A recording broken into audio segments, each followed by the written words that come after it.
আমি আপনি যখন আজকে চোখগুলো বুঝে যাবে, মারা যাবো, কবরে যাওয়ার পরে কিন্তু আমাকে জিজ্ঞাসা করবেন, আপনাকে জিজ্ঞাসা করবেন আপনি কোন পদে ছিলেন, আপনি ডিসি ছিলেন, না সচিব ছিলেন, না বাজার কমিটির সভাপতি ছিলেন, নাকি এমপি ছিলেন, না মন্ত্রী ছিলেন, জিজ্ঞাসা করবে না।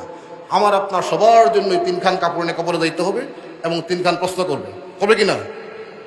প্রশ্ন করবে যে মান রাব্বুকা, মান দীনুকা, ওয়ান নাবিয়্যুকা, ওয়ান হাযার রাজুল, যে তোমার রবকে, তোমার দিন কি ছিল, তোমার নবীকে বা এই আল্লাহ রাসূলকে দেখায় বলে উনি কে ছিল কিনা।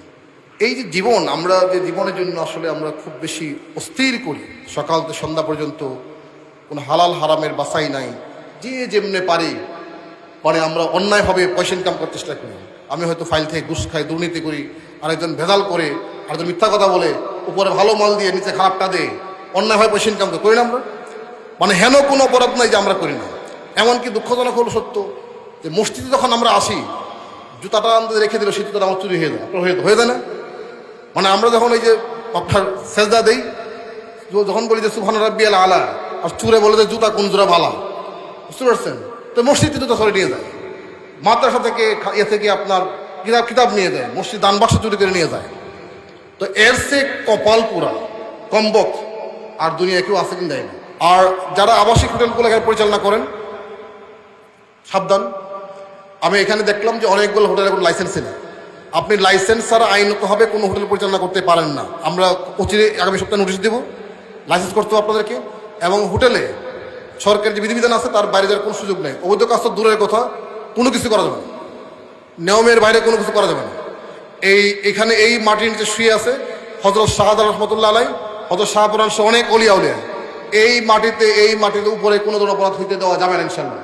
আপনারা সবাই থাকবেন করছেন এই মাটির উপরে, যাতে করে কোনো অপরাধ কেউ করতে না পারে, সেই আমরা সদস্য থাকবো। আর যদি এটা আবার না থামাই, তাহলে আল্লাহর কাছে সবাইকে জবাবদিহি করতে হবে।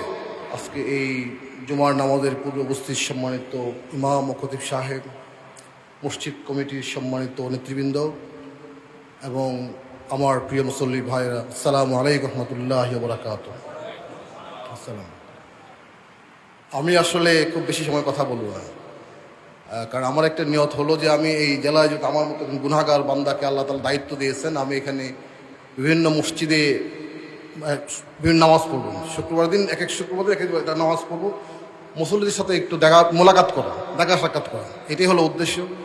আর দুই একটা কথাবার্তা একটু বলবো, যেটা আমার বলা দরকার সেটা আমি আপনাদেরকে বলবো। মূলত এই উদ্দেশ্যে আপনাদের এখানে আগমন।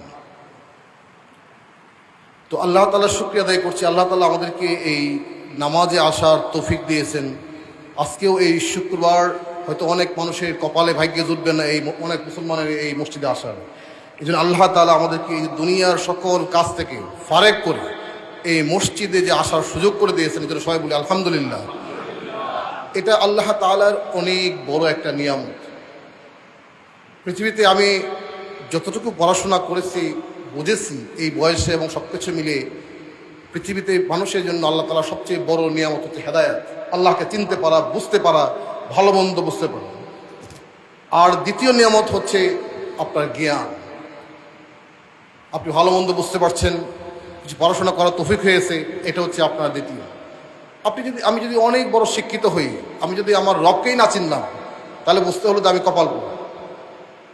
সুতরাং এই যে ধরেন দুনিয়ার সমস্ত কাজ থেকে ফারাক করে দিয়ে আল্লাহ তাআলা আমাদেরকে আল্লাহর ঘরে নিয়ে আসছেন, এই জন্য শুকরিয়া আদায় করি, আবার বলি আলহামদুলিল্লাহ। এটা আল্লাহ তাআলা তৌফিক দিয়েছেন বলেই কিন্তু আমরা আসতে পারছি। আর তৌফিক না দিলে কিন্তু কোনোভাবে এখানে আসার সুযোগ ছিল না। এই জন্য আল্লাহ তাআলার কাছে আমরা মোনাজাতে দোয়া করি। কি দোয়া করি? যে আমরা নিজের আত্মার উপর অত্যাচার করি, আমাদেরকে মাফ করে দাও।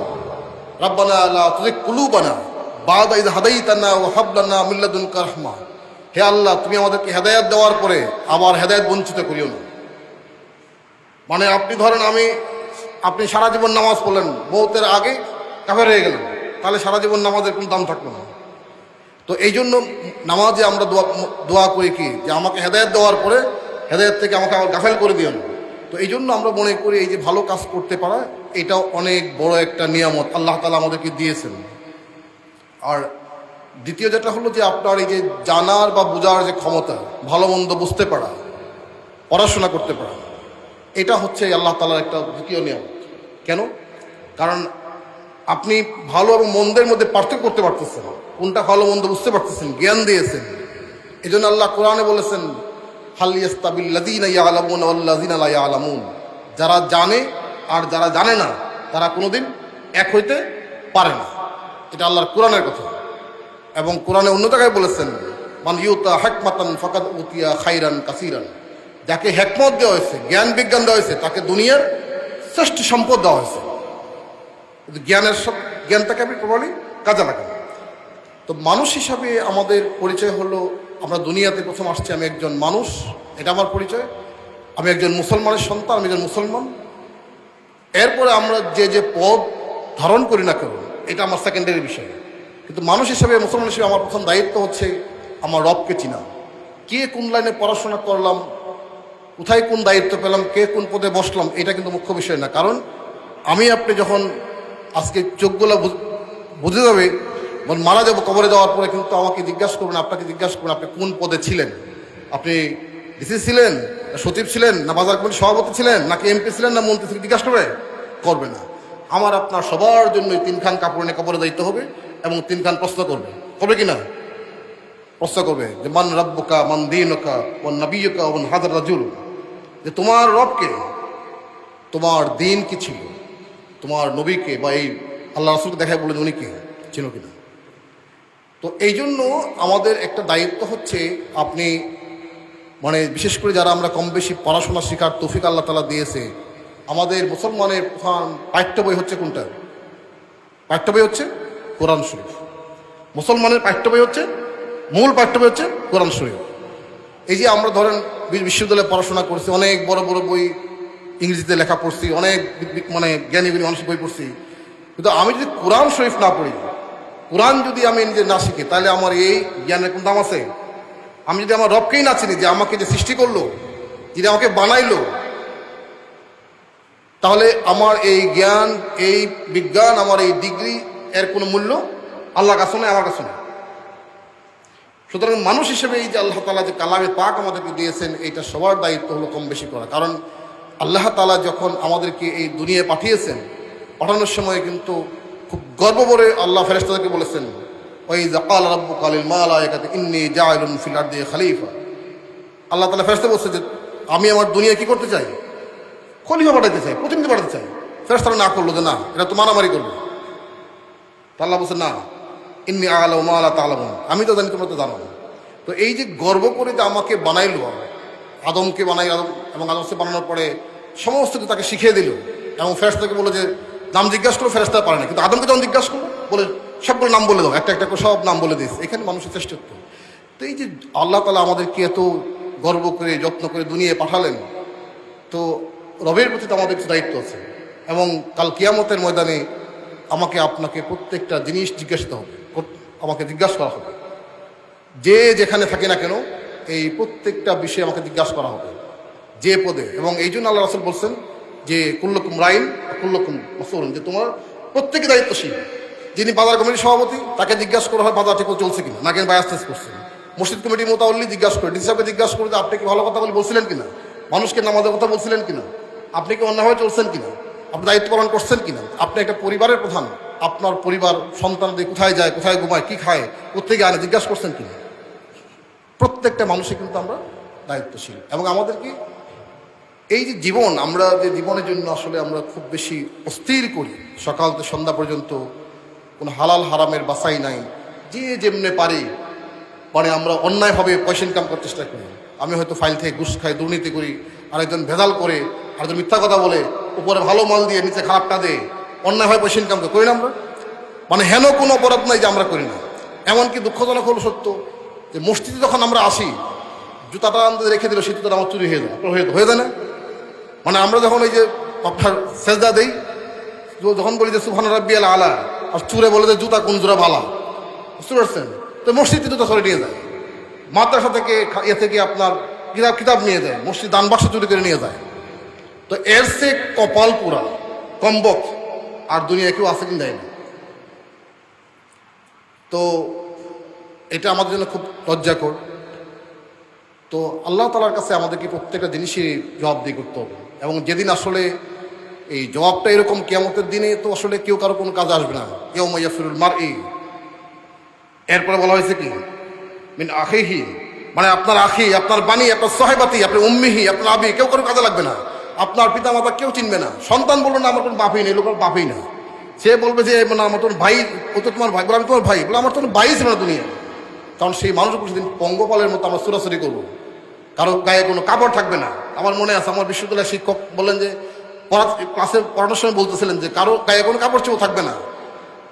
তো বলা হলো যে মানুষ তাহলে কি হবে, উলঙ্গ থাকবে, মানুষের লজ্জা নষ্ট হবে না? বলে মানুষ তো তোর বেহুশের মতো থাকবে, সে তো খালি এনফসি করবে। তো কার কাপড় আছে কার নাই, বলে তা কোনো সুস্থতার নাই, অবস্থা তার নাই।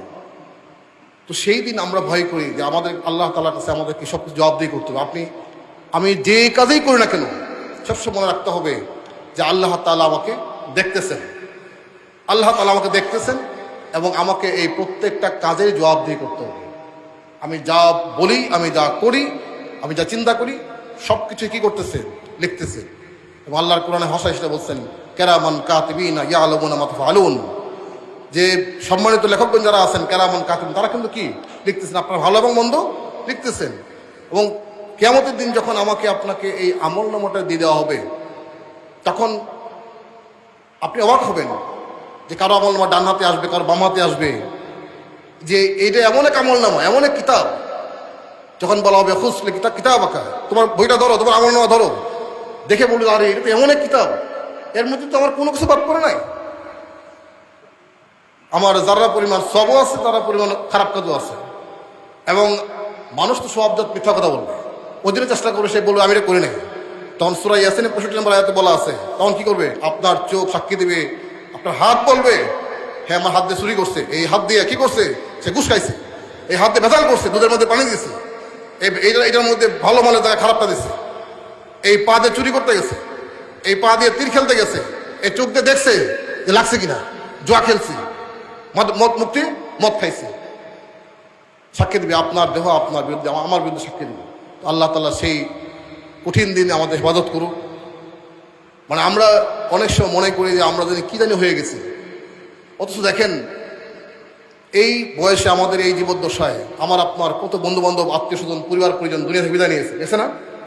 আজকে আপনি যে বাড়িটাতে থাকি, এই বাড়িটা হয়তো আমার দাদা, আমার বাবা অথবা আমার পিতৃপুরুষ, আমার দাদার বাপ, তারা তৈরি ছিলেন এক সময়, তারা আছে কোথায়?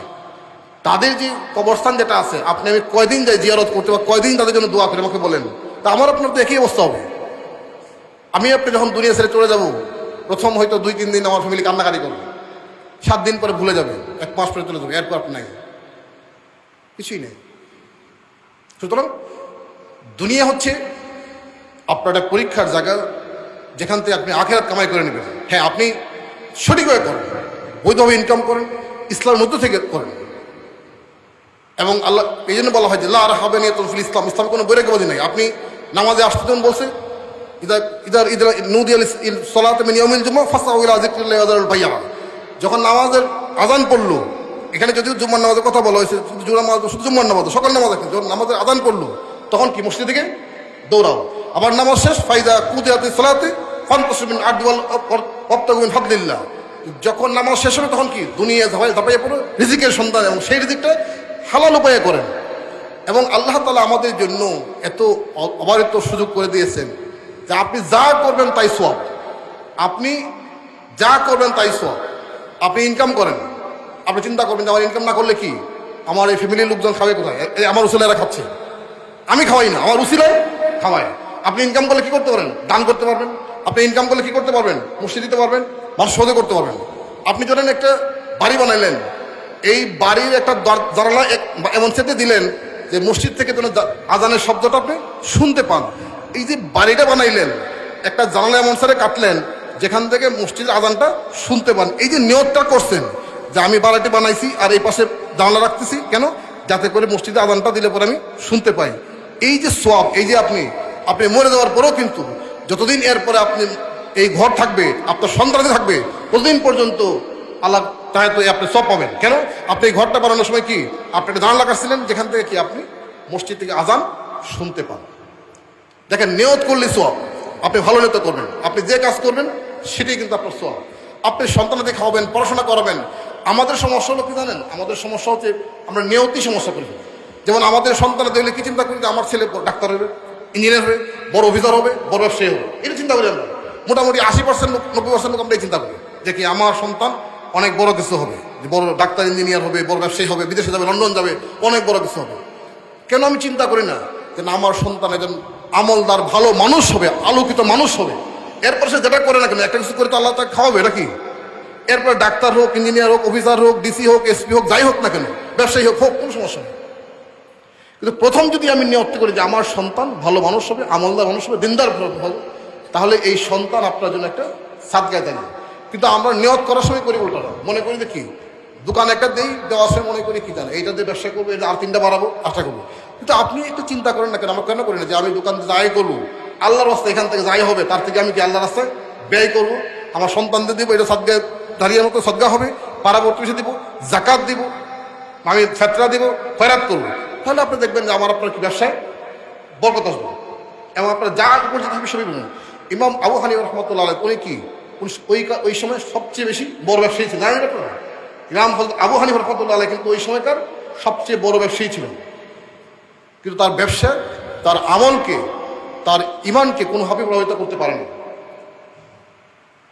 এবং হযরত খাদিজা রাদিয়াল্লাহু তাআলা আনহা তিনি কিন্তু ওই সময় সবচেয়ে বড় ব্যবসায়ী ছিলেন। সুতরাং আপনি সবই করবেন, ব্যবসা করবেন, পরিশ্রম করবেন, কারণ পরিশ্রম করতে হবে। পরিশ্রম না করে খালি যদি মনে করেন যে বসে থাকবেন, তফিজ হবেন, তাহলে হবে না। আপনাকে পরিশ্রম করতে হবে, কিন্তু নিয়ত হলো কি যে এটা ভালো নেও, যে আমি এটা আল্লাহর রাস্তায় ব্যয় করবো, আমার ভালো কাজে ব্যয় করবো, মানুষ উপকার করবো, যে আমার দ্বারা যাতে কোনো মানুষের কোনো ক্ষতি না হয়। এবং আল্লাহ রাসূল সেই বলছেন যে মুসলমান সেই ব্যক্তি যার কথা এবং কাজ দ্বারা অন্য মানুষ, অন্য মুসলমান কি নিরাপদ। এবং ইবাদত হলো 2 রকম, একটা হচ্ছে হকুল্লাহ আর একটা হকুল ইবাদত। আল্লাহর হক একটা, আর একটা বান্দার হক। আপনি আল্লাহর হক নষ্ট করলেন, নামাজ কাজা করলাম, পড়লাম না, কোন সমস্যা করলাম, এ করলাম, মাফ চাইলে তওবা করলে মাফ করে দিন। কিন্তু বান্দার যে হক নষ্ট করছেন এইটা তো আপনি দিতে পারেন না। ধরেন ব্যাংক থেকে আমি লোন নিলাম 100 কোটি টাকা, এই টাকাটা কার? এটা তো শত শত মানুষের জমানো টাকা। আমি যদি কালকে টাকাটা ফেরত না দিই, ব্যাংকে ফেরত না দিয়ে মরে যাই আর টাকাটা মেরে দিই, তাহলে কিয়ামতের ময়দানে এই শত সহস্র মানুষ তো আমার কাছ থেকে দায় শোধ করবে না? সুতরাং আমি মনে করছি আমি 1000 কোটি টাকা লোন নিয়েছি, নিয়ে মেরে দিলাম, বিদেশ চলে গেলাম বা অন্য কিছু করলাম, কিন্তু আমি এই টাকাটা, এই 1000 কোটি টাকাটা তবে 1 লক্ষ মানুষের জমানো টাকা। এবং কিয়ামতের ময়দানে এটাই বলা হয়ে থাকে যে সেই লোকটা হচ্ছে সবচেয়ে মানে করুণ অবস্থা, যে অনেক আমল নিয়ে উপস্থিত হলো কিন্তু শেষ পর্যন্ত সে দুজকে গেল। কেন? মানে এত আমল, আপনার অনেক ভালো আমল ছিল, কিন্তু এই যে মানুষের হক লিবা, মানে তার প্রত্যেকের সুদ করতে করতে একসময় দেখা গেল কি যে তার কাছে আর দেওয়ার মতো কোনো কিছু নাই। তখন ওই মানুষের যে পাপ অন্যায় ছিল, গুনাহ, সব তার কাঁধে চড়াতে হলো, আলটিমেটলি সে দুজকে হলো। তো সুতরাং এগুলি আমরা একটু ভাববো যে আসলে আমাদের দুনিয়ার জীবনটা কতক্ষণের। এখন এখান থেকে বাসায় আমরা যেতে পারবো কি পারবো না, এর কি কোনো গ্যারান্টি আছে? কোনো গ্যারান্টি নেই। এই গত 2 দিনে আমার খুব 3 জন খুব কাছের মানুষ মারা গেছে। আমি যখন র্যাবে কাজ করতাম, ম্যাজিস্ট্রেট ছিলাম, আমরা একই পাশাপাশি বসতাম, আমার চেয়ে কয়েক বছর সিনিয়র, উনি গত বছর মারা গেছেন। তো মানুষের চিন্তাই করা এত সুন্দর একজন মানুষ চলে গেছেন। তো আমি এখানে আছি, মানুষের তো 1 মিনিটের 1 সেকেন্ডের কোনো ভরসা আছে? তা আমি কার জন্যই অন্যায় বিচার করি? এবং আমি আল্লাহকে ভুলে থাকি বলেন? এবং আল্লাহ তাআলা খুব কষ্ট করে বলেন, এই হল ইনসান মা গাররাকা বিরাব্বিকাল কারীম, হে মানুষ তুমি কি করে তোমার আল্লাহকে ভুলে থাকো, যিনি তোমাকে সৃষ্টি করছেন অত্যন্ত সুন্দর চেহারায়। আমার চোখ দুটো না থাকে কি বলেন? যদি 2 চোখ না থাকে আপনার কি অবস্থা? যার 2 চোখ নাই, যার একটা হাত নাই, বিকলাঙ্গ, যার একটা পা নাই, কানে শুনতে পায় না, যার ব্রেইনের একটা নিউরন, একটা সেল নষ্ট হয়ে গেছে, যেন পাগল হয়ে গেছে, তার কি অবস্থা বলেন? সেই তুলনায় আল্লাহ তাআলা আমাকে কত নিয়মের মধ্যে ভরে রাখছেন, শুধু এই দেহটার মধ্যে কতটুকু নিয়মের মধ্যে ধরে রাখছেন বলেন? এই জন্য বলি যে আমরা যে ইবাদত করি, এই ইবাদত দিয়ে মানে মাফ পাওয়া কোনোভাবে সম্ভব নয় যদি আল্লাহ মাফ না করে। মানে আল্লাহর এত নিয়ামত খেয়েছি, এই যে 24টা ঘন্টা অক্সিজেন নিচ্ছি, আপনি একটু অসুস্থ দেখেন, হাসপাতালে গেলে 3 দিন থাকেন, কতটা বিল আসে, অক্সিজেন দেওয়া লাগে, 1 মাস দেওয়া লাগে, কতটা বিল আসে দেখেন। আপনার আমার সম্পত্তি আছে, মোটামুটি এই সম্পত্তি কদিন চলে আপনারা দেখেন। তো সুতরাং আমরা আল্লাহ তাআলার যে গাইডলাইন, হ্যাঁ আমাদের অনেক ঘাটতি আছে, অনেক গ্যাপ আছে, অনেক ল্যাকিংস আছে, আমাদের অনেকেই আছে, নানা কারণে আমরা পুরোপুরি আমল করতে পারি না। তারপর আল্লাহর কাছে থাকতে হবে অনুশোচনা, অনুতপ্ত যে আল্লাহ আমি পারতেছি না, আমাকে মাফ করো। কিন্তু আল্লাহর বিধানের সাথে কোনোভাবে কোনো ধরনের নাফরমানি করা যাবে না, বিরোধিতা করা যাবে না। না এটা বলে না, এটা করে না। দুনিয়া অনেক মানুষ আছে আল্লাহকে চিনে না, নামাজে আসেন, বলে নামাজ পড়লে কী হবে, এই হুজুরা কিছু বুঝানে রাখালি, মোল্লা রাখালি এই কথা বলে না, অনেক বলা যাবে না। তারা হচ্ছেন আল উলামা ওয়ারাসাতুল আম্বিয়া, এই আলেম উলামা হচ্ছে নবীদের উত্তরাধিকার। সুতরাং আপনি এই যে ধরেন একজন হুজুর আমরা পছন্দ করি কেন, আল্লাহ বলছেন যার সাথে যার সম্পর্ক দুনিয়া কিয়ামতের মধ্যে হাসন তার সাথে হবে। আমরা এই জন্য এই জিনিসগুলো একটু বোঝার চেষ্টা করি, একটু বুঝলেই আমাদের জীবনটা অনেক সুন্দর হয়, সমাজ সুন্দর হয়। মানুষকে শুধু জেল দিয়ে ভালো করা যায় না, মানুষকে চিন্তা করতে হয় কলম। আপনি চিন্তা করবেন যে আমি কি করতেছি, এই কাজটা ঠিক কিনা, আমি আজকে মরে গেলে আল্লাহর কাছে কি জবাব দিয়ে করবো। এটা বড় বিষয়, আমার কাজটা আজকে যা করছি এটা আজকে মারা গেলে আমি কি জবাব দেবো আল্লাহর কাছে। আমাকে ভাবতে হবে, আপনাকে ভাবতে হবে। এই জন্য আসুন প্রিয় ভাইয়েরা, মানে আল্লাহকে বোঝার চেষ্টা করি, চেনার চেষ্টা করি, যাতে করে আমরা যাই কিছু করি আল্লাহকে করুন। এবং এই জন্যই আল্লাহ তাআলা এই মানুষকে বোঝার জন্য একটা কালায় পাক দিয়েছেন, কোরআন দিয়েছেন, এবং এটি হচ্ছে আমাদের হেদায়েতের আলো। আমরা এটা পড়ার চেষ্টা করি। আমরা প্রতিদিন অনেক সময় নষ্ট করি, ফেসবুক টিভি করি, এখানে সেখানে ঘুরে বইটি। আপনি প্রত্যেকটা দিন 15টা মিনিট কোরআন শরীফ পড়েন না, আপনি পড়ে দেখেন এর মধ্যে কী আছে, অর্থ সহ পড়বেন, পড়ে দেখবেন যে কী আছে, আপনি নিজেকে চিনবেন, বুঝবেন। আর নামাজটা আমরা চেষ্টা করবো 5 ওয়াক্ত নিয়মিত পড়তে। এই ইবাদত ঈমান আনার পরে প্রথম হচ্ছে নামাজ, এটা কেউ ছাড়বেন না। আর দু একটা বিষয় আপনাদেরকে বলি, সেটা হলো যে আমরা সবাই এই রাষ্ট্রের নাগরিক। এই রাষ্ট্রের নাগরিক হিসাবে আমাদের কিছু দায়িত্ব আছে। সরকারের প্রচলিত যে আইন বিধিবিধান আছে সেগুলো আমরা মেনে চলব। এখানে কয়েকটি বিষয় আসছে। এই জেলায় একটা বড় নতুন সমস্যা আগেও ছিল, তীর খেলা। এটি যারা পরিচালনা করেন, যারা খেলেন, দয়া করে কালকে থেকে করবেন না। আমি রোববারই একটা আদেশ জারি করতেছি, এবং এরপরে কিন্তু এখানে যাদেরকে পাওয়া যাবে আমি কিন্তু খুব শক্ত হাতে হ্যান্ডেল করব। কারণ আল্লাহ রাসূল বলছেন যে 5টা প্রশ্নের উত্তর না দেওয়া পর্যন্ত কোনো বনি আদমকে এক পা নড়তে দেওয়া হবে না। প্রথম হলো তার জীবন হায়াতকে অতিবাহিত করছেন, দ্বিতীয় হচ্ছে তার যৌবনকাল স্বভাব কীভাবে অতিবাহিত করছে, এরপর হচ্ছে কোন পথে আয় করছে, কোন পথে ব্যয় করছে। আপনি যদি মনে করেন যে না আমার টাকা আমি খেলবো, তাহলে স্যারের কি নো, এটা আপনি বুঝেন কিনা যে আপনার এই অর্থ কিন্তু আপনার না। আপনার এই অর্থে আপনার পরিবারের হক আছে, গরিব মানুষের হক আছে, প্রত্যেকটা মানুষের হক আছে। আমি যে দান করি এটা কিন্তু তার উপর কোনো অনুকম্পা দয়া না, তার হক আমার কাছে, এটা আমার কাছে দায়। আমি যে জাকাত দেই এটা আমার দায়, দিয়ে মুক্ত হই তাকে দিয়ে। সুতরাং আপনার টাকা কিন্তু কখনই আপনার না। মনে করবেন না যে আমার টাকা, আমার পকেটের টাকা খেলবো, তাতে স্যারের কি বা আল্লাহর কি, আর এই পাপ হবে কেন? নো। আমি আজকে মসজিদে বলে দিচ্ছি, এখানে আমি খোঁজখবর নিচ্ছি কোন কোন স্পটে খেলা হয়, কারা কারা এটা আয়োজন করেন, যাকে পাওয়া যাবে আইনের আওতায় আনা হবে। আমি আজকে আল্লাহর ঘরে বলে দিচ্ছি, আপনারা সাবধান হন, আল্লাহকে ভয় করুন। শাস্তি কিনা, দুনিয়া শাস্তি কিনা, আখিরাতে শাস্তি কিনা। আপনার অত্যন্ত কঠিনভাবে কষ্ট করে আয় করা অর্থ একটা নেশে আপনি হেরে দিচ্ছেন, ফেলে দিচ্ছেন। আপনার সন্তান, ছেলে মেয়ে, ওয়াইফ না খেয়ে আছে, কষ্ট করতেছে, এটা কোনোভাবেই কাম্য নয়। যারা এগুলি করছেন আজকে থেকে তওবা করেন।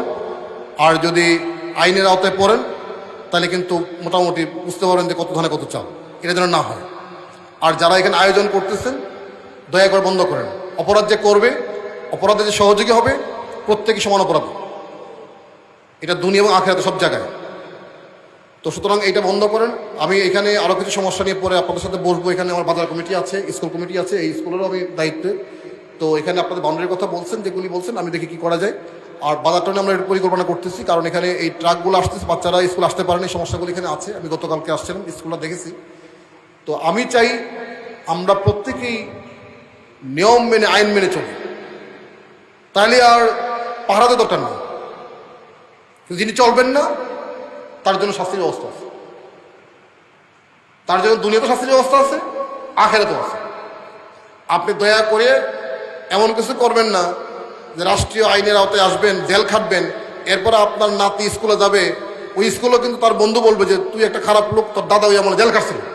এই কথা যেন আপনার নাতিকে শুনতে না হয়, আপনার ছেলেকে শুনতে না হয়। সুতরাং যারা এই সমস্ত অপরাধের আয়োজন করেন, অপরাধ করেন, দয়া পাবো তাকে কিন্তু আইনের আওতায় নিয়ে আসবেন।